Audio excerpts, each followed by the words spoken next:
Group of automorphism video number 4। Welcome all of you. और इस video में हम लोग आइए शुरू करते हैं इनर ऑटोमॉर्फिज्म। ऑटोमॉर्फिज्म का ही एक काइंड है, type.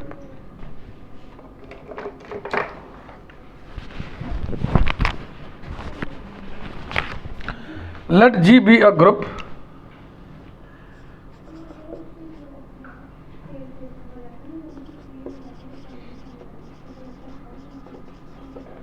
and A belongs to G. Let us define a correspondence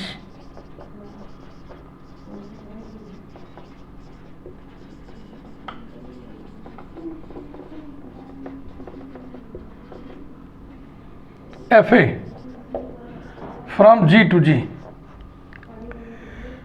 जो भी मैपिंग हम डिज़ाइन करने जा रहे हैं उसमें इस A का इस्तेमाल हुआ है। तो जो ये मैपिंग बनी है A के करस्पॉन्डिंग बन रही है, यानी जी में जितने एलिमेंट होंगे उतने इस प्रकार की मैपिंग बनेगी। Such that FA of X equals to A inverse XA for all X belonging to G।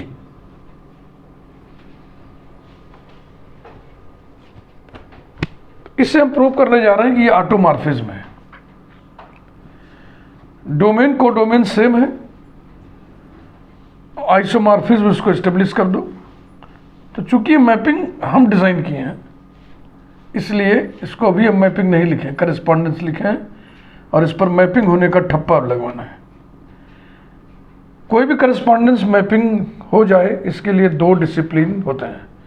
एक डिसिप्लिन इस लैंग्वेज में लिखा हुआ है for all x belonging to G, यानी डोमेन का हर एलिमेंट किसी न किसी से करस्पॉन्ड कर रहा है। दूसरी डिसिप्लिन होती है कि करस्पॉन्डेंस वन मेनी नहीं होना चाहिए।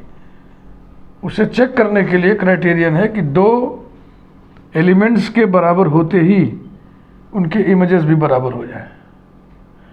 अगर दो एलिमेंट एक ही पे हमने कर दिया और इमेजेस बराबर नहीं किया तो वन में नहीं हो जाएगा। समझ रहे ना? This correspondence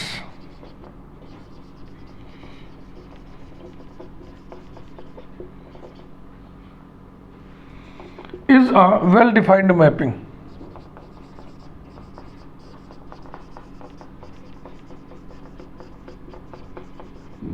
because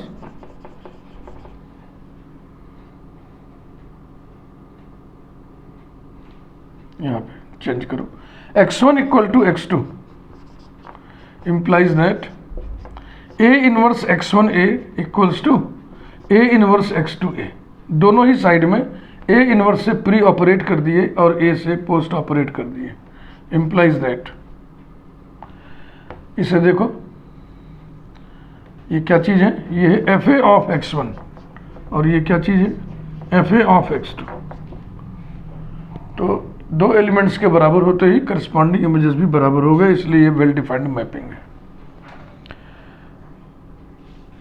well defined mapping ये चर्चा कब किया जाए कब ना किया जाए कई बार मैं समझा चुका हूँ, कई वीडियो में समझा चुका हूँ। जब मैपिंग आती है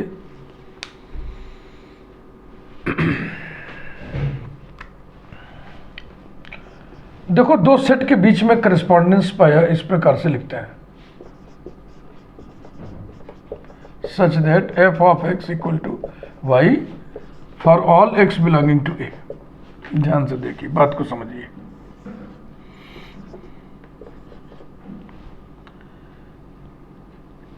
ये जो लिखा हुआ है सेंटेंस, पार्ट ऑफ सेंटेंस, इसका अर्थ निकालिए। ए के सभी एलिमेंट्स के लिए, ए के सभी एलिमेंट्स के लिए बी में एक ऐसा एलिमेंट वाई है जो एक्स से करस्पॉन्ड कर रहा है। किस रूल के माध्यम से? F is the rule of correspondence. A के सभी एलिमेंट्स के लिए, यानी हमारी इस बातचीत में ए के सारे एलिमेंट्स शामिल हो गए, ए में कोई छूट नहीं रहा है। तो करस्पॉन्डेंस मैपिंग हो जाए इसके लिए दो डिसिप्लिन होना चाहिए। नंबर एक, इसमें कोई एलिमेंट छूटना नहीं चाहिए, सब के सब करस्पॉन्ड करें। और दूसरे, करस्पॉन्डेंस ऐसा ना हो, वन मेनी ना हो, ये नहीं चलेगा अगर मैपिंग होना है तो। तो इस लिखावट में यही चीज़ नहीं है, इंक्लूड नहीं है।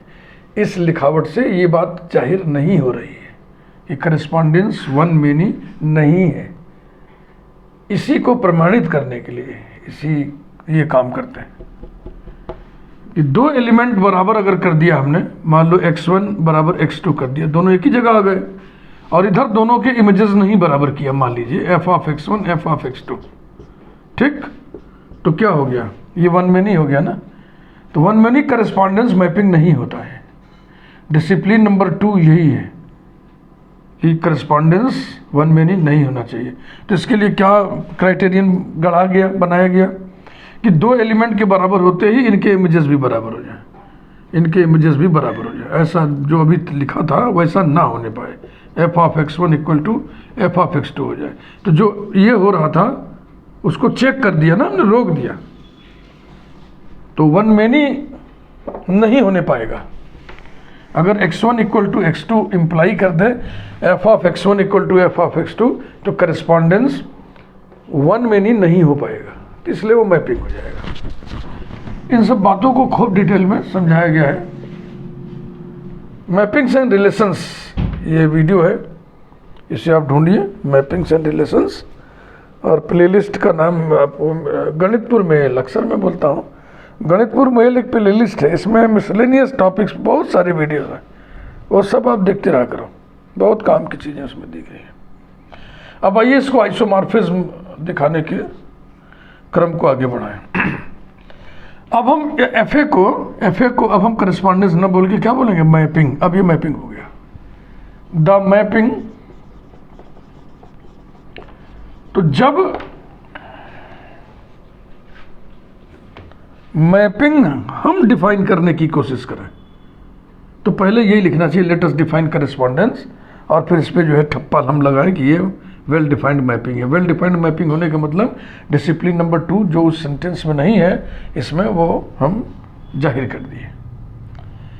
जब क्वेश्चन में दिया रहे डेफिनेशन, मैपिंग वर्ड लिखा रहे, तो आपको उस जब मैपिंग वर्ड ऑलरेडी लिखा हुआ है तो फिर मैपिंग है, तो फिर वेल डिफाइंड मैपिंग कैसा, समझ रहे ना। तो ये कुछ गड़बड़ियाँ कुछ ऑथर्स करते हैं कि क्वेश्चन में लिखा है कि इट इज़ मैपिंग, फिर वो वेल डिफाइंड भी दिखाते हो। तो जब मैपिंग है तो फिर मैपिंग है, काम खत्म। करस्पॉन्डेंस अगर है तो वो वेल डिफाइंड मैपिंग बनाने के लिए हमें ये बताना पड़ता है। तो जब आप डिफाइन करो तो वेल डिफाइंड की चर्चा करो, जब क्वेश्चन में ऑलरेडी मैपिंग दिया हुआ है तब आप वेल डिफाइंड नहीं दिखाया करो।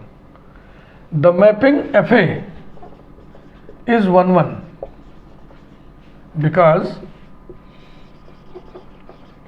अब 1-1 होने के लिए दो इमेजेस के बराबर होते ही प्री इमेजेस भी बराबर हो जाए। F A of x1 equal to F A of x2 से शुरू करिए, इंप्लाई कराना शुरू करें, x1 इक्वल टू x2 पर पहुंचना हमें। So by definition it will be a inverse x1a equals to a inverse x2a। Group में कैंसिलेशन लॉज होल्ड करते हैं, तो left cancellation law, right cancellation law दोनों लगा दीजिए। implies that x1 equal to x2, logic जरूर लिखिए, by cancellation laws, by cancellation laws in the group G। हो गया। The mapping f a is onto because कोई मैपिंग ऑनटू कब होता है, जब कोडोमेन रेंज के बराबर हो जाए। रेंज किसे कहते हैं, set of all images is called range. Calculus पढ़ते समय नंबर्स की चर्चा होती है, वहाँ पर रेंज निकालना सिखाया जाता है। रेंज निकालने की 2-3 विधियाँ होती हैं। डोमेन निकालना सिखाया जाता है, तो रेंज वहाँ कैलकुलेट कर लेते हैं, डोमेन को डोमेन के बराबर आया कि नहीं चेक कर लेते हैं। लेकिन अब ऐसे लॉजिकल थ्योरम्स में रेंज आप कैसे निकालोगे, कोई मैकेनिकल मेथड नहीं है, यहाँ पे लॉजिकल अप्रोच लगाना पड़ेगा। हमें देखना है कि को डोमेन का हर एलिमेंट इमेज है कि नहीं। हमें देखना है कि कोडोमेन के हर एलिमेंट के लिए डोमेन में एक ऐसा एलिमेंट है कि नहीं जो कोडोमेन के उस एलिमेंट से करस्पॉन्ड कर रहा हो। तो इसका तरीका देखने का फिर मैं बता रहा हूँ, कई बार बता चुका हूँ। जैसे ये मोड ऑफ डेफिनीशन है, मैपिंग का मोड ऑफ डेफिनीशन, इसको देखो गौर से। एक्स एलिमेंट है डोमेन का और ये इमेज है। तो इमेज जो लिखा हुआ है इसमें एक लेटर ऐसा होना चाहिए जो यहाँ भी मौजूद हो, ताकि यहाँ x को अगर हम x1 कर दें तो ये x1 हो जाए, यहाँ x को x2 कर दें तो ये x2 हो जाए। तो इससे क्या जाहिर हो रहा है? इससे जाहिर हो रहा है कि हर इस तरह के एलिमेंट के लिए डोमेन में एक इस तरह का एलिमेंट है जो इस पर मैप्ड है। यानी कोडोमेन का हर एलिमेंट डोमेन के किसी न किसी एलिमेंट का इमेज है ये। बिकॉज, और लिखते कैसे हैं? ऐसे, to each a inverse x a belonging to codomain. Codomain कौन है? G. There exists x in domain. Domain कौन है? G again. Such that f A of x equals to a inverse x a. ये हो गया। अब क्या बचा है? Homomorphism. Let us show f a is also a homomorphism. F a preserves group composition.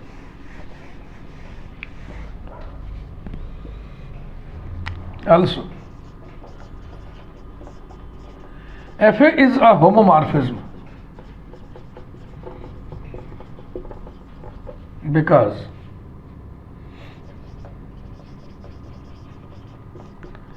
Fa of x1 x2 equals to A inverse x1 x2 A equals to A inverse x1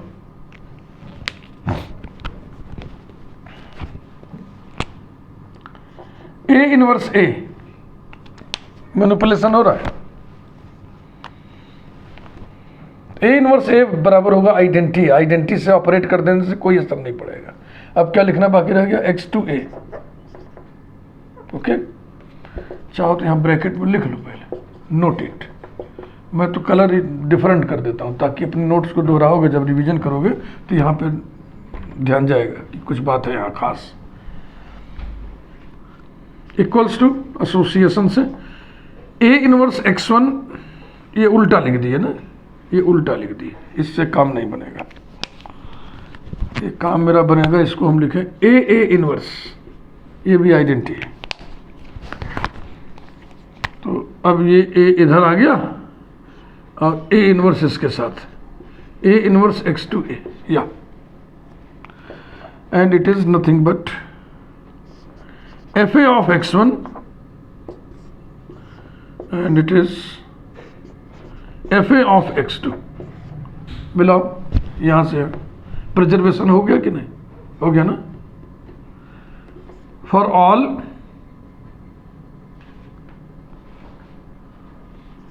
x1 comma x2 belonging to domain G। 10 Fa from G to G is an isomorphism। उस isomorphism को automorphism कहते हैं जिसमें domain codomain same हो, and so it is an automorphism.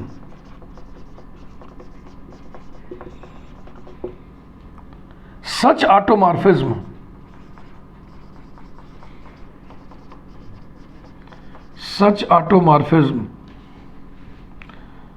is called an inner automorphism। Inner automorphism. तो inner automorphism की चर्चा समाप्त हुई। अब इस फैक्ट को आगे बढ़ाते हैं। एक इनर ऑटोमॉर्फिज्म Fa डिफाइन करने के लिए एक एलिमेंट A की जरूरत पड़ी। इससे ये जाहिर होता है कि G में जितने एलिमेंट हैं उतने ही इनर ऑटोमॉर्फिज्म बनेंगे। उन सभी इनर ऑटोमॉर्फिज्म्स का एक सेट बना लें और ये दिखाएं अब हम कि वो सेट ग्रुप बनाएगा। Next, group of inner ऑटोमॉर्फिज्म्स.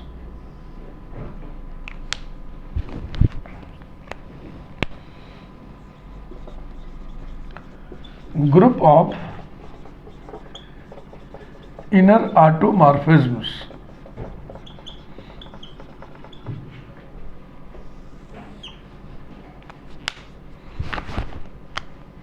Let I of G, set of all automorphism हम लोग लिखे थे कैपिटल A ब्रैकेट में G, A of G, A for automorphism, और इसे हम लिख रहे हैं I of G.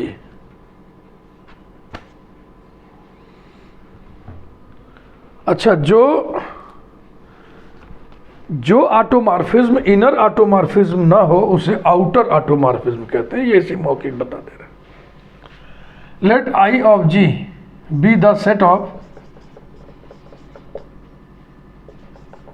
All inner ऑटोमॉर्फिज्म्स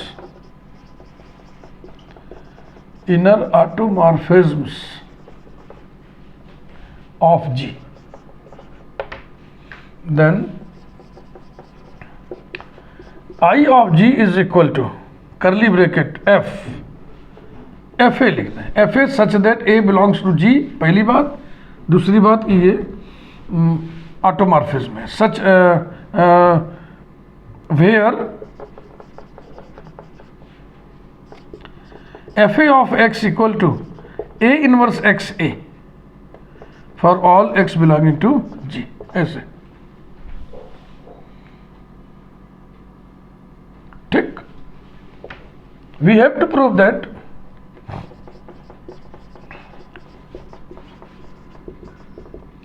the algebraic system I of G comma O is composition of mappings. क्योंकि ये सब जो ऑटोमॉर्फिज्म इनर ऑटोमॉर्फिज्म है तो mapping C is a group. अब ग्रुप के 4 एग्जाम्स होते हैं, 1 by 1 उन्हें एस्टेब्लिश करिए.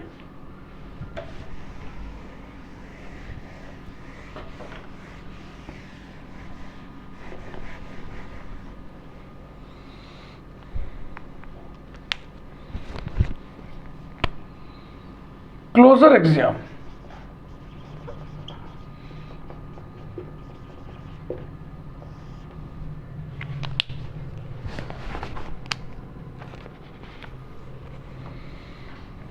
Let FA and FB be any two elements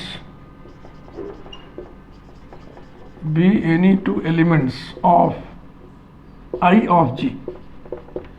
Then A और B G में होंगे, सेमीकोलन ये लिखा है सर. FA of X बराबर होगा A inverse XA comma FB of X बराबर होगा B inverse XB for all X belonging to G. Now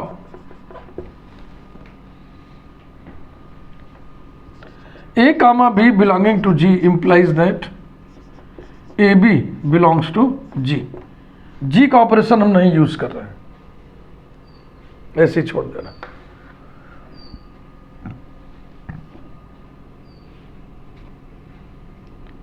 Also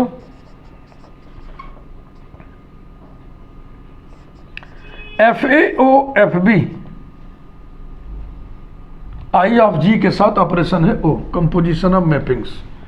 I of G के कोई भी 2 एलिमेंट्स लिया हमने, अब इनको हम ऑपरेट करा रहे हैं. ये दोनों I of G में होंगे कि नहीं, इन दोनों के ऑपरेशन के बाद जो आएगा ना, तो चूंकि ये मैपिंग है तो इसको ऑपरेट कराइए X पर. Equals to FA of FB of X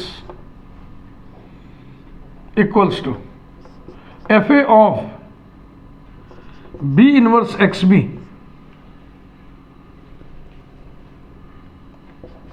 मान लो ये y है थोड़ी देर के लिए, तो FA ऑफ y क्या होगा? A इनवर्स YA है ना, A इनवर्स YA.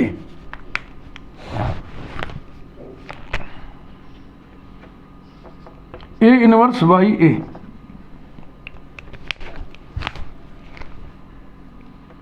यानी कि B इनवर्स XB. ये this is B A whole inverse X B ए को सी समझ लो, तो ये हो गया C inverse X C, where C belongs to G, where B A belongs to जी।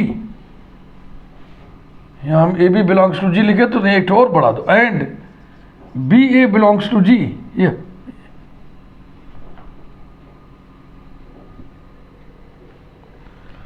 इसे हम क्या लिख दें, f suffix b a of x for all x belonging to G. अब दोनों तरफ से एक्स हटा लें, इक्वलिटी ऑफ टू मैपिंग्स इसी तरह होता है ना, f equal to g if and only if f of x equal to g of x for all x belonging to domain implies that f A O F b equals to F B a, और f B ए को हम लिख रहे हैं belongs to I of जी।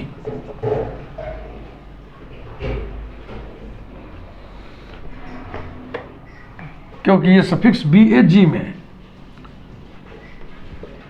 तो देखो F A F B को operate कराया, जो आया वो भी इसी में है। हो गया क्लोजर एग्जाम।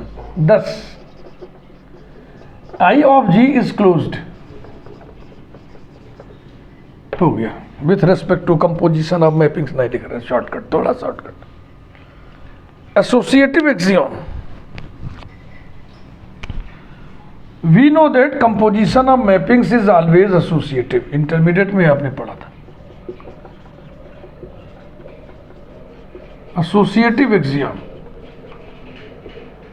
पहले पढ़े हुए रिजल्ट को जब भी इस्तेमाल करते हैं, पिछली कक्षाओं के रिजल्ट को ऐसे लिखते हैं, वी नो दैट। हम जानते हैं कि हम तर्क दे रहे हैं ना, यहाँ कोई फार्मूलेबाजी नहीं, फार्मूला लगा दिया, कोई मेथड है वो लगा दिया तो एनालिसिस होते चला जा रहा है। It is not analytical mathematics, ये लॉजिकल मैथमेटिक्स है, लॉजिक से बात करते हैं। वी नो दैट, और इस लॉजिक को आपको लिखना है एग्जाम की कॉपी में, इसलिए लिखने का खूब अभ्यास होना चाहिए। We know that composition of mappings is always associative, is always associative। बस इतना लिख देना काफी है। थोड़ा और बढ़ के लिखना है तो चलो थोड़ा सा और लिख दें। मोर ओवर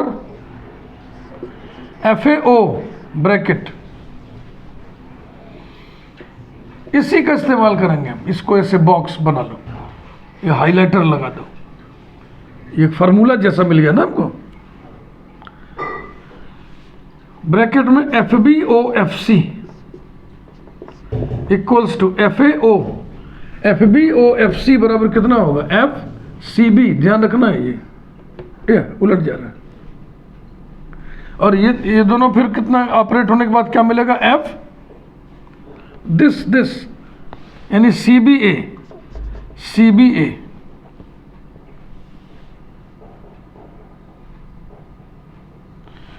अलग से देख लें, एफ ए O F B then O F C बराबर क्या होगा, F B A O F C, ये बराबर क्या होगा, एफ सी बी ए। वही है। तो इसको क्या लिख दिया जाए, इसको लिख दिया जाए equal to F B A O F C बराबर होगा एफ सी बी ए, और फिर एफ बी ए को हम लिख दें ब्रैकेट में एफ ए O F b bracket closed o F c. हो गया associativity for all f a comma f b comma f c belonging to I of G. ये जो लिखा है फॉर ऑल, ये जरूरी है लिखना, तभी तो नियम बनेगा, कानून बनेगा ना। फॉर ऑल नहीं लिखेगा तो फिर पर्टिकुलराइज हो जाएगा ना, पर्टिकुलर रिजल्ट हो जाएगा, वो फिर एग्जाम का दर्जा, प्रॉपर्टी का दर्जा, लॉ का दर्जा नहीं पाएगा। ये ध्यान रखना, छोटी छोटी बातें हैं जो आप अक्सर ही गलत कर बैठते हो। Axiom of existence of identity,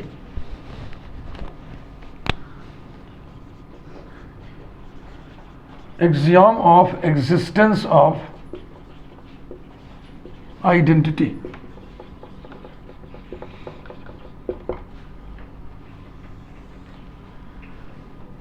इसे देख करके हम अंदाजा लगा सकते हैं कि FA को किससे ऑपरेट कराएं कि फिर FA आ जाए।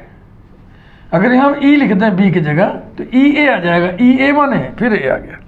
Where E is the identity of G, let E be the identity of G. Then FAOFE equals to FEA equals to FA and also equals to FAE। भाई EA भी A होगा, AE भी A होगा, और ये कितना होगा, ये होगा FEO FA। और फॉर ऑल ये लिखना जरूरी है, for all FA belonging to I of G। ध्यान से देखें,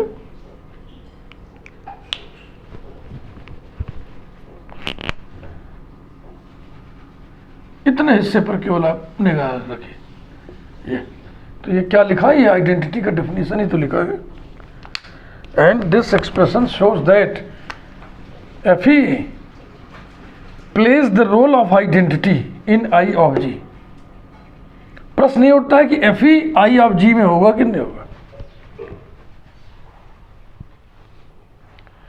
चूंकि E G में है इसलिए FE भी I of G में होगा। thus FE belonging to I of G is the identity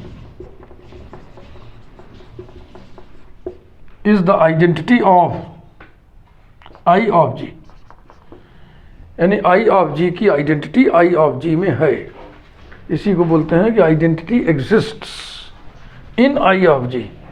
in I of G भी नहीं बोलते कंजूसी में, सिर्फ बोलते हैं identity exists.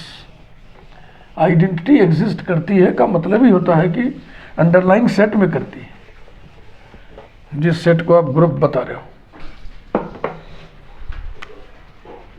Next, axiom of existence of inverses. Axiom of existence of inverses. Existence of inverses लिखा करो, इनवर्स नहीं, क्योंकि जितने एलिमेंट है सबका इनवर्स एग्जिस्ट करता है, ऐसा बताना है।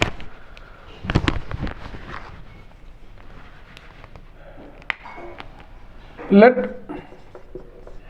FA be any element of I of G, then A belongs to G implies that A inverse belongs to G implies that F suffix A inverse belongs to I of G. Also FA O FA inverse equals to F FAO FB, याद है ना, उल्टा FAO FB ये बराबर होता है FBA। हम लोग निकाले थे, अभी निकाले थे, तो उस लिहाज से ये हो गया F A inverse A equals to FE। This operation, this identity आ गया, ये आइडेंटिटी है, और यही बराबर हो गया F AA इनवर्स, क्योंकि AA इनवर्स भी तो E होगा, A इनवर्स A भी E होगा, और ये बराबर क्या हो गया, ये हो गया FA inverse O FA।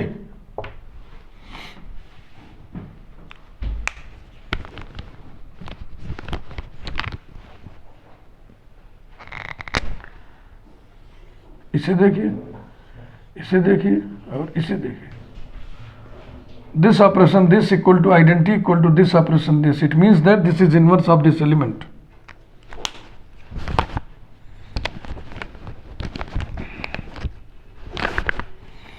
Implies that FA inverse जो कि I ऑफ G में है is the inverse of FA। FA any element था, तो हम कह सकते हैं कि हर एलिमेंट का इनवर्स एग्जिस्ट करेगा, तो ये लिख दो 10। The inverse of each element of I of G exists in I of G।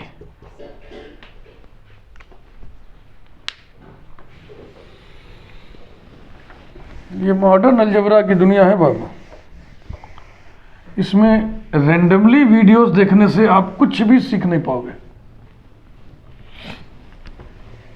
अगर मॉडर्न अलजेब्रा सीखना है, एब्स्ट्रैक्ट अलजेब्रा सीखना है, तो आपको सारे वीडियोस 1 by 1 ऑर्डरिंग में देखना पड़ेगा। और एक वीडियो देखने के बाद दूसरा वीडियो तभी देखें जब पहले वीडियो की सारी बातें आपके समझ में आ गई हैं। अन्यथा आप नेक्स्ट वीडियो देखेंगे तो इसका मतलब ये हो गया कि आप फॉर्मेलिटी कर रहे हो। मॉडर्न अलजेब्रा आपको नहीं आएगा। दूसरी बात, मॉडर्न अलजेब्रा कभी भी पढ़िएगा तो लिख लिख के पढ़िएगा, नहीं समझ में ऐसे तो आएगा, हाँ ठीक है ठीक है ठीक है, लेकिन एग्जाम में आप लिख नहीं पाओगे, और एग्जाम के नोटबुक में आपको लिखना है। दूसरी बात, तीसरी बात, 2 बातें हो गई। तीसरा फैक्ट, मॉडर्न अलजेब्रा को आपको बराबर नियमित पढ़ते रहना है। लंबा नागा नहीं चलेगा, 1-2 दिन नागा भले हो जाए, जैसे ही लंबा नागा आप करेंगे सारा साफ हो जाएगा, खत्म। अगली बातचीत जो मैं अक्सर समझाता हूँ, मॉडर्न अलजेब्रा का नोट्स अगर आप बना रहे हैं तो आपकी मर्जी बनाइए, लेकिन एक स्पेशल नोट्स और बनाइए पतली सी कॉपी में। उसमें सारे डेफिनेशंस लिखिए, हर डेफिनेशन के बाद एक एग्जाम्पल लिखिए कम से कम, और जितने फैक्ट्स हैं, थ्योरम्स हैं, स्टैंडर्ड रिजल्ट्स हैं। थ्योरम के जो स्टेटमेंट है ना, वही रिजल्ट है। थ्योरम लिखा है, प्रूव दैट करके लिखा होगा, प्रूव दैट 2 शब्द हटा दो, जो बच गया वो स्टेटमेंट हो गया, वो रिजल्ट हो गया, स्टैंडर्ड रिजल्ट हो गया। ये सब उस कॉपी में लिखिए और उसको रोज दोहराइए नियमित, जैसे छोटी कक्षा में पहाड़ा दोहराते थे आप, टेबल, वो सब आपको एट ए टाइम याद होना चाहिए। पता नहीं किसी प्रूफ में जो है पता नहीं कहाँ का रिजल्ट चट से घुस जाता है, तो उस समय फिर लगता है कि रे कब पढ़े कहाँ पढ़े। तो ये सब करोगे तो मॉडर्न अलजेब्रा आएगा, नहीं तो आएगा नहीं। आप किसी से पढ़ लो, कोई वीडियो देख लो, किसी का देख लो, उससे कुछ नहीं होने वाला है। आपको नियमित पढ़ना पड़ेगा। और हमारा जो वर्क है ये पूरा टीचिंग वर्क है, पूरा चैप्टर कवर करना है हमको, हर थ्योरम बता देना है। उसके बाद अगर कुछ छूट जाते हैं तो वो अपने से पढ़ लीजिए आप, वो आपके लिए समझ लीजिए एक्सरसाइज छूटी है। फाइनली वी कंक्लूड दैट, अगले वीडियो में इनर ऑटोमॉर्फिज्म की बातचीत जारी रहेगी। Finally we conclude that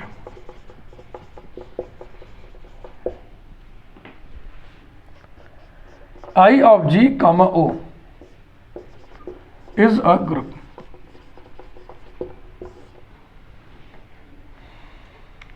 video पसंद आया हो तो आप लाइक जरूर कर दें, और अगर लाइक कर रहे हैं तो चैनल को भी सब्सक्राइब करके हौसला बढ़ाएं।